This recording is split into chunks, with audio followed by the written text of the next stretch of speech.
At Mom's 70th birthday party, her new husband announced, "I think it's time we discuss selling the family restaurant to fund our retirement travels." But I said, "Actually, Roger, let's discuss the other business you've been running." His champagne glass slipped right out of his hand. "My name's Danny, and 18 months ago, my mother started dating Roger Chen, a retired accountant she met at her book club. 6 months later, they were married. My sister Claire and I were happy Mom found companionship after Dad died 3 years earlier. Roger seemed nice enough, always talking about his successful career and his love for travel. Mom owned Rossi's Italian restaurant, the place Dad built 40 years ago. Claire managed the front of house and I handled the kitchen. It wasn't fancy, but it paid the bills and meant everything to our family. Mom had always said that when she retired, Claire and I would take over completely. The birthday party was at the restaurant, packed with family and Mom's friends. Roger had insisted on giving a speech. He stood up, tapping his glass. "Barbara and I have been discussing our future. We want to travel, see the world while we still can. So we think it's time to sell Rossi's. A developer is offering $1.2 million for this property." Claire's face went pale. "Mom, you can't be serious. This is Dad's legacy." Mom looked uncomfortable. "Roger's been showing me the numbers, honey. He says we're not making enough profit to justify keeping it." Roger nodded. "The business is struggling. I've reviewed everything. Selling is the smart financial move. I'd been expecting this. For 6 months, I'd been watching Roger. Little things didn't add up. He'd insisted on helping Mom with the restaurant finances, saying his accounting background would be useful. Mom had given him access to everything, but then our food costs started climbing. Vendors I'd worked with for years were suddenly charging more. Our bank balance was lower than it should be. So I'd done something Dad taught me. I kept my own records. Every invoice, every payment, every order. And I'd made some calls.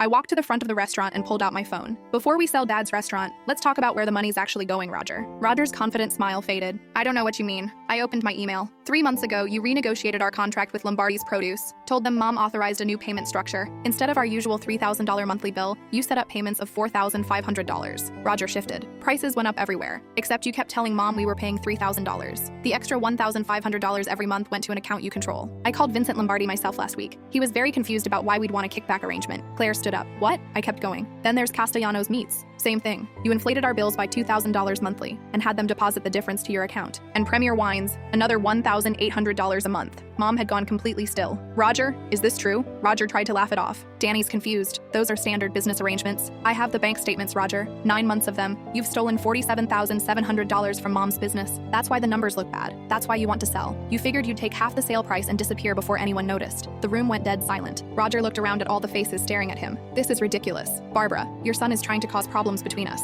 But I wasn't done. "I also called your previous employer. You weren't retired, Roger. You were fired 2 years ago for embezzlement. They didn't press charges because you paid the money back, but they made sure you'd never work as an accountant again." Mom stood up slowly. Her voice was shaking. "Get out of my restaurant." Roger reached for her. "Barbara, let me explain." "Get out!" Mom's voice cracked through the room. "Get out now before I call the police myself." Roger looked at me, then at Claire, then back at Mom. He grabbed his coat and left. Didn't say another word, just walked out the front door. Mom filed for an annulment the next day.